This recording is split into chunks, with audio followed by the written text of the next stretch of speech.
তো আগের ভিডিওতে আমরা ইউটিউব ম্যানোমিটার পড়েছিলাম। কেন পড়েছিলাম? এই ছিল আমাদের ইউটিউব ম্যানোমিটার। কেন পড়েছিলাম না, যদি একটা এরম করি তাহলে এইখানে কি একটা হচ্ছে, এখানে হেড লসের জেনারেট হচ্ছে। এবার আর একটা প্রবলেম সম্ভব না, তাহলে প্রচণ্ড প্রচণ্ড প্রচণ্ড হাই প্রেশারে ফ্লুইড ফ্লো করছে। যখন তুমি ইউটিউবটা ম্যানোমিটার ইনসার্ট করো তখন কী হবে, জলটা এসে বেরিয়ে যেতে পারে, সেটা আমাদের মাপতে পারলে না। তাহলে কথা হলো, তুমি তুমি এই পাইপটা কত লম্বা করবে? আর সমুদ্র হিমাচল লম্বা করবে? সেটা একদমই নয় নিশ্চয়ই। সেইটাকে যাতে না করতে হয়, সেই প্রবলেমটাকে বের হওয়ার জন্য আমরা নিয়ে এলাম সিঙ্গেল কলাম ম্যানোমিটার। ঠিক আছে, এর কনসেপ্টটা কী ছিল না, একটা কি করছে, বড় রিজার্ভার দেওয়া হচ্ছে, মানে ক্রস সেকশনটাকে বাড়িয়ে দেওয়া হচ্ছে। এখান থেকে আবার যথারীতি এরকম করে দেওয়া হচ্ছে। তাতে কি হচ্ছে, যদি চাপও থাকে এইখানে সেই চাপটাকে মডিফাই করা হচ্ছে, করে এখানে নর্মাল জলটা উঠে যাচ্ছে। তো এই কারণে আমরা এই সিঙ্গেল কলাম ম্যানোমিটার ইউজ করি। এর আবার দুটো আছে, একটা হলো নর্মাল সিঙ্গেল কলাম স্ট্রেট, একটা হলো ইনক্লাইন্ড। ইনক্লাইন্ড যদি গল্পটা কী হবে, এরকম দেখতে হবে ইনক্লাইন্ডটা।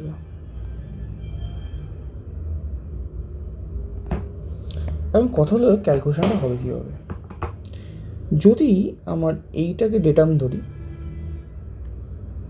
তাহলে এইখান থেকে হাইট কত হচ্ছে, এটা হলো H1, এটা হলো H2। যখনই তোমার এইখানে ফ্লুইডটা এলো তখন কী হবে, এই ফ্লুইডের চাপ নিচে চাপ দেবে, তাহলে একটা নতুন ডেটাম স্টার্ট হবে।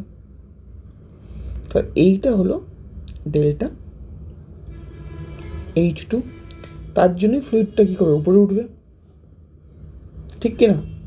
তাহলে আমরা বলতে পারি এই ক্রস সেকশনে যদি ক্যাপিটাল A1 হয়, এই ক্রস সেকশন যদি A2 হয়, তাহলে A1 delta H equal to A2 H2।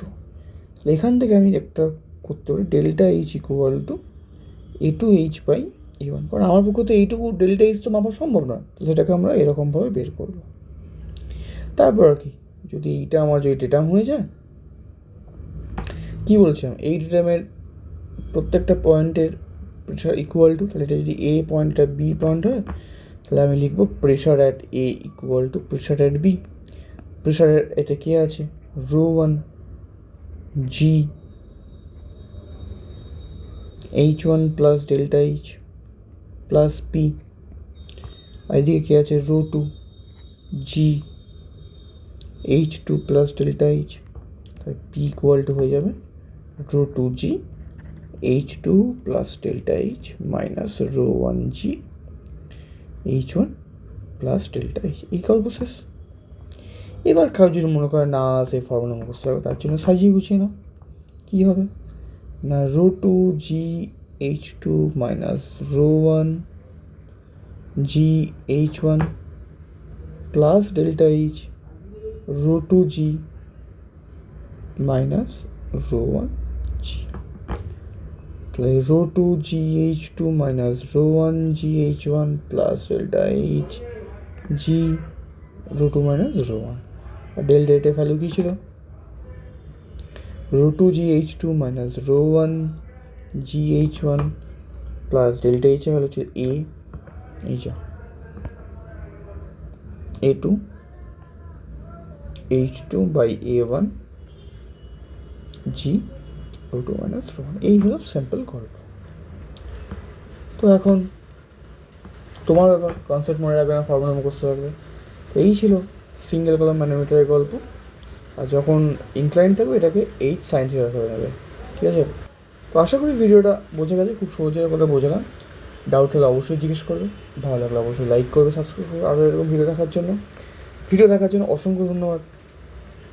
দেখা হচ্ছে পরের টপিক নিয়ে। সেটা হলো আমাদের এই যেটা একদম প্রথমে পড়েছিলাম আমরা, কি বলেছিলাম, ডিফারেন্সিয়াল ম্যানোমিটার নিয়ে আমরা শুরু করব। ঠিক আছে, ভিডিও দেখার জন্য অসংখ্য ধন্যবাদ।